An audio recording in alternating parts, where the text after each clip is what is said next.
folks, Coach C here, and this time around I want us to be on the same page. So to ensure that we're on the same page when we talk about this thing called addiction, I first want to identify what addiction is, and by that I mean let's define addiction in a way that everybody is on the same page and we're talking from the same point. So, definition, addiction. Addiction is the compulsive, impulsive use of a mood-altering substance despite good intentions or adverse consequences. Make sense? Think about it.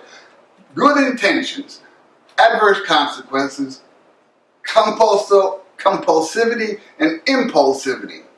Those are the four things that you kind of have to understand. The compulsion. The compulsion is, I want to stop using, I'm going to stop using, and compulsively, as soon as you break the pipe and throw away the hype and all the other things, I'm going to get clean, and then what happens? You'll do okay for a little while, and then the Jones comes, or you start geeking, or whatever precedes you changing your mind. Well, I'm not ready yet, or maybe you might stop for a day or two, and then the impulse to have a drink, or maybe just to hit the pipe one time, and then the whole process begins again. That's the compulsion. The impulsive is just that.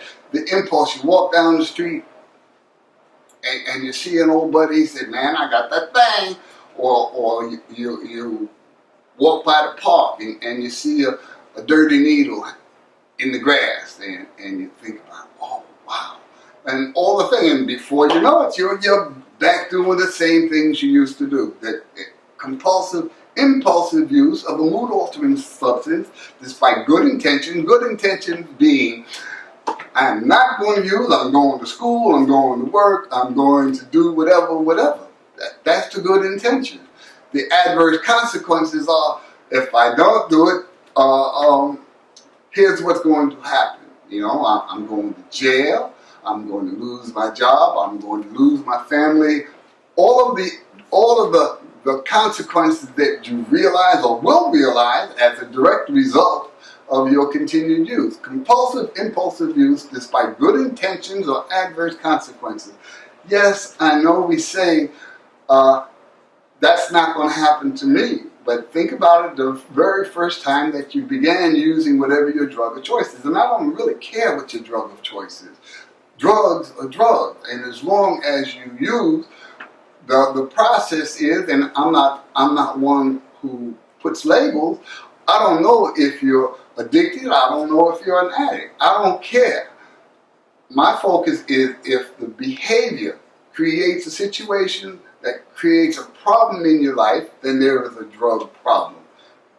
Addict, alcoholic, I don't care what you call it. The bottom line from you, when you talk about addiction and addiction treatment, you have to identify that, yes, drugs are creating a problem in your life. That's what addiction is. If the drug is creating a problem in your life, then you have a drug problem. Real clear? Make sense? Okay. Once again, I want you to take this information, apply it to yourself or those that you're involved with, and give me some feedback. If you agree with me, don't agree with me, I'm okay either way. But give me some feedback. Give me a hit on my email, lifecoach, LYFKOACH @gmail.com. Always keep the focus on what is it you need to do that you're going to do differently. And until then, remember, lifecoach at gmail.com, LYFKOACH. Until then, be peaceful.